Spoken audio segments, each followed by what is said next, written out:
apparaissant comme une longue ligne de côtes très basses. Mon intention fut bientôt après attirée par l'aspect rouge-brun de la lune et le caractère particulier de la mer. Cette dernière subissait un changement rapide, et l'eau semblait plus transparente que d'habitude. Je pouvais distinctement voir le fond, et cependant, en jetant la sonde, je trouvai que nous étions sur 15 brasses. L'air était devenu intolérablement chaud et se chargeait d'exhalaisons spirales semblables à celles qui s'élèvent du fer chauffé. Avec la nuit, toute brise tomba, et nous fûmes pris par un calme plus complet qu'il n'est possible de le concevoir.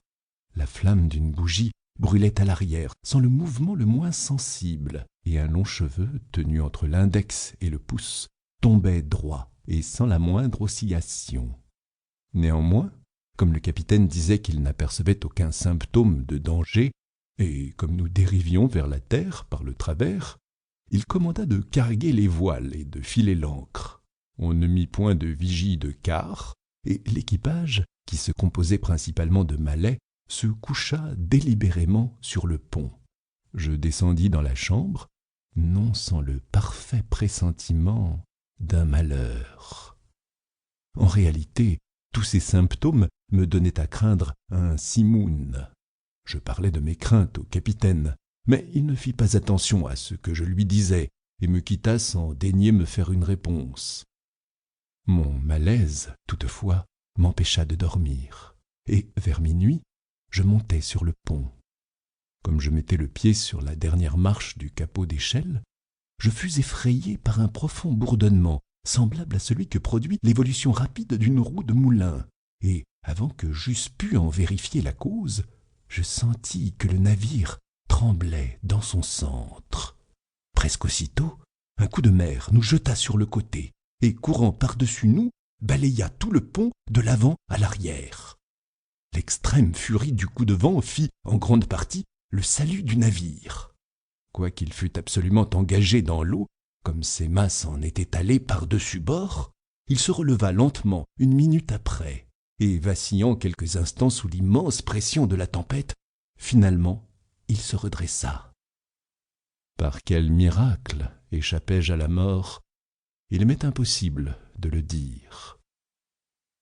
Étourdi par le choc de l'eau, je me trouvais pris, quand je revins à moi, entre l'étambot et le gouvernail.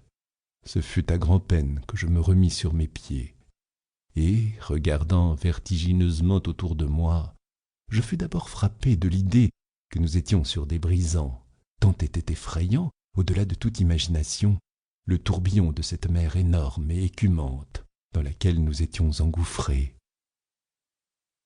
Au bout de quelques instants, j'entendis la voix d'un vieux Suédois qui s'était embarqué avec nous au moment où nous quittions le port. Je le hélai de toute ma force, et il vint en chancelant me rejoindre à l'arrière. Nous reconnûmes bientôt que nous étions les seuls survivants du sinistre. Tous ceux qui étaient sur le pont, nous exceptés, avaient été balayés par-dessus bord. Le capitaine et les matelots avaient péri pendant leur sommeil, car les cabines avaient été inondées par la mer. Sans auxiliaires, nous ne pouvions pas espérer de faire grand-chose pour la sécurité du navire, et nos tentatives furent d'abord paralysées par la croyance où nous étions que nous allions sombrer d'un moment à l'autre. Notre câble avait cassé comme un fil d'emballage au premier souffle de l'ouragan. Sans cela, nous eussions été engloutis instantanément. Nous fuyions devant la mer avec une vélocité effrayante, et l'eau nous faisait des brèches visibles. La charpente de notre arrière était excessivement endommagée, et presque sous tous les rapports, nous avions essuyé de cruelles avaries. Mais, à notre grande joie, nous trouvâmes que les pompes n'étaient pas engorgées, et que notre chargement n'avait pas été très dérangé. La plus grande furie de la tempête était passée, et nous n'avions plus à craindre la violence du vent. Mais nous pensions avec terreur au cas de sa totale cessation, bien persuadés que, dans notre état d'avarie, nous ne pourrions pas résister à l'épouvantable houle qui s'ensuivrait. Mais cette très juste appréhension ne semblait pas si prête de se vérifier. Pour continuer à écouter ce livre audio gratuitement, cliquez sur le lien dans la description et vous pourrez l'écouter en entier sans frais grâce à l'essai de 30 jours d'Audible.